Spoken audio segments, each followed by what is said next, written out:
So guys, in this video we are going to talk about organizational behavior. इस video में हम organisational behaviour के बारे में बात करने वाले हैं। तो उसके लिए हमें सबसे पहले दो वर्ड्स को समझना बहुत ज़रूरी है। First word is organisation and second word is behaviour. So organisation का मतलब क्या है, सबसे पहले वो हम समझते हैं। So, organization is a place where two or more people work together in a structured way to achieve a specific goal. किसी पर्टिकुलर गोल को अचीव करने के लिए जहाँ पे दो या दो से ज़्यादा लोग मिलकर एक स्ट्रक्चर्ड वे में काम करते हैं, उसे हम ऑर्गेनाइजेशन बोलते हैं।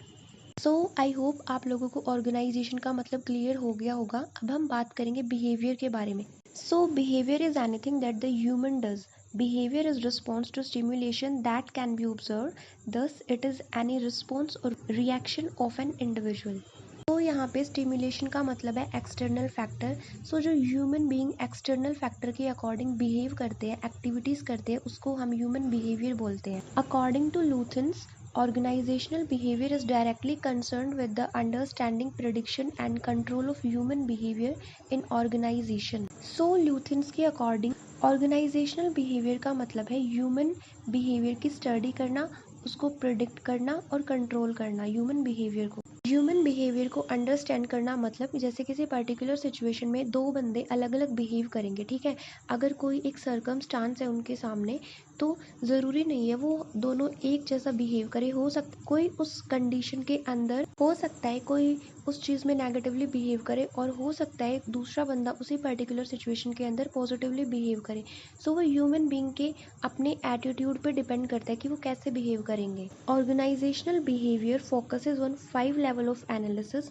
दे are individual behaviour, interpersonal behaviour, group behaviour and group dynamics, organisational issues and environmental issues. तो जो ऑर्गेनाइजेशनल बिहेवियर है वो फोकस करता है इन 5 लेवल पे, इनके एनालिसिस। अब हम बात करेंगे need for study of organisational behaviour. Organisational behaviour की स्टडी करने की क्या ज़रूरत है, क्यों हम ऑर्गेनाइजेशनल बिहेवियर की स्टडी करेंगे। So study of organisational behaviour is beneficial in many ways. Some of the benefits of the study of organisational behaviour are following. So the first thing is it helps an individual understand oneself, and it is a systematic study of the actions and attitudes that people exhibits within organization. So organisational behaviour हमारी help करता है किसी particular individual को समझने में, क्योंकि ये क्या है, एक सिस्टमैटिक स्टडी है उन एक्शंस की और एटीट्यूड की जो पीपल शो करते हैं ऑर्गेनाइजेशन के अंदर।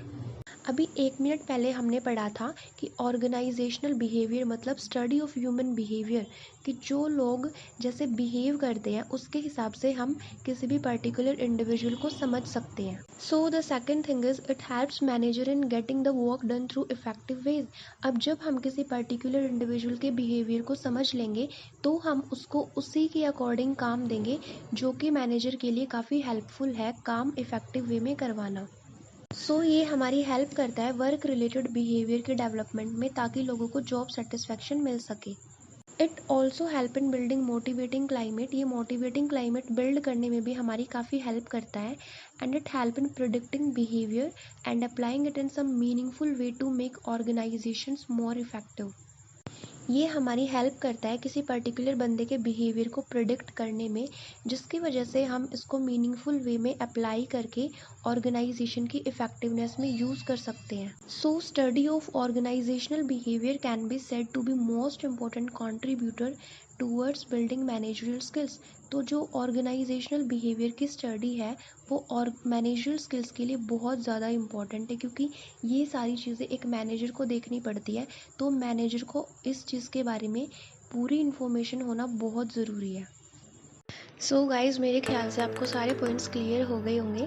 अगर आपको कोई डाउट लगे तो प्लीज़ कमेंट सेक्शन में ज़रूर बताना, और अगर आपको ये लगे कि मेरे को कहीं पे इम्प्रूवमेंट करने की ज़रूरत है तो प्लीज़ वो भी ज़रूर बताना. और अगर आपको ये वीडियो अच्छी लगी तो प्लीज़ लाइक कर देना.